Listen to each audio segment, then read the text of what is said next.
श्रीगुरुभ्यो नमः। ॐ नमो भगवते वासुदेवाय। ॐ श्रीकृष्णाय परब्रह्मणे नमः।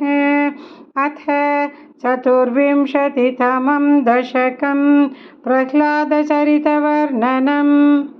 हिरण्याक्षे पौत्रिप्रवरवपुषा देवभवता हते शोकक्रोधग्लपितधृतिरेतस्य सहजः। हिरण्यप्रारम्भः कशिपुरमराराति सदसि प्रतिज्ञामातेने तव किल वधार्थं मधुरिपो विधातारं घोरं स खलु तपसित्वा न चिरतः पुरः साक्षात् कुर्वन् सुरनरमृगाद्यैरनिधनं वरं लब्ध्वा दृप्तो जगदिह भवन्नायकमिदं परिक्षुन्दन्निन्द्रादहरथ त्वामगणयन् निहन्तुं त्वां भूयस्तव पदमवाप्तस्य च रिपोः बहिर्दृष्टेन्द्रन्तर्दधितहृदये सूक्ष्मवपुषा नदन्नुच्चैस्तत्राव्यखिलभुवनान्ते च मृगयन् भियायातं मत्वा स खलु चितकाशीनिववृते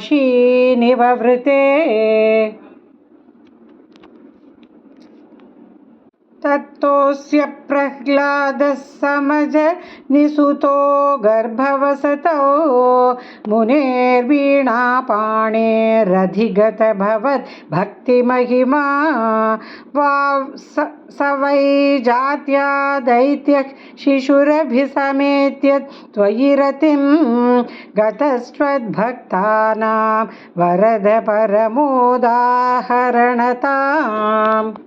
सुरारीणां हास्यन्तव चरणदास्यन्निजसुते स दृष्ट्वा दुष्टात्मा गुरुभिरशिशिक्षचिरममुं गुरुप्रोक्तं चासाविदमिदमभद्राय दृढमित्यपाकुर्वन् सर्वन् तव चरणभक्त्यैव ववृते अधीतेषु श्रेष्ठं किमिति परिपृष्ठेऽथ तनये भवद्भक्तिं वर्यामभिगदति पर्याकुलधृतिः गुरुभ्यो रोषित्वा सहजमतिरस्येत्यभिवदन् वधोपायानस्मिन् व्यतनुत भवत्पादशरणे सशूलैराविद्धः सुबहुमथितो दिग्गजगणैः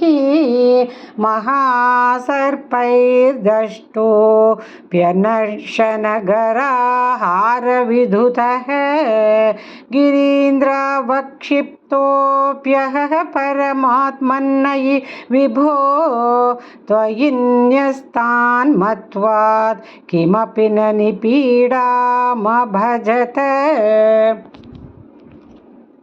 शङ्काविष्टः स पुनरतिदुष्टोऽस्य जनकः गुरुक्त्या तद्गेहे किल वरुणपाशैस्तमरुणत् गुरोश्चासानिध्ये स पुनरनुगान्ध्यैत्यतनयान् भवद्भक्तेस्त्वत्वं परममपि विज्ञानमशिषत् पिता शृण्वन् बालप्रकरमखिलं त्वत्स्तुतिपरं वृषादः प्राहैनं कुलहतककस्ते बलमिति बलं मे वैकुण्ठस्तव च जगतां चापि सबलं स एव त्रैलोक्यं सकलमिति धीरो यमगधीत्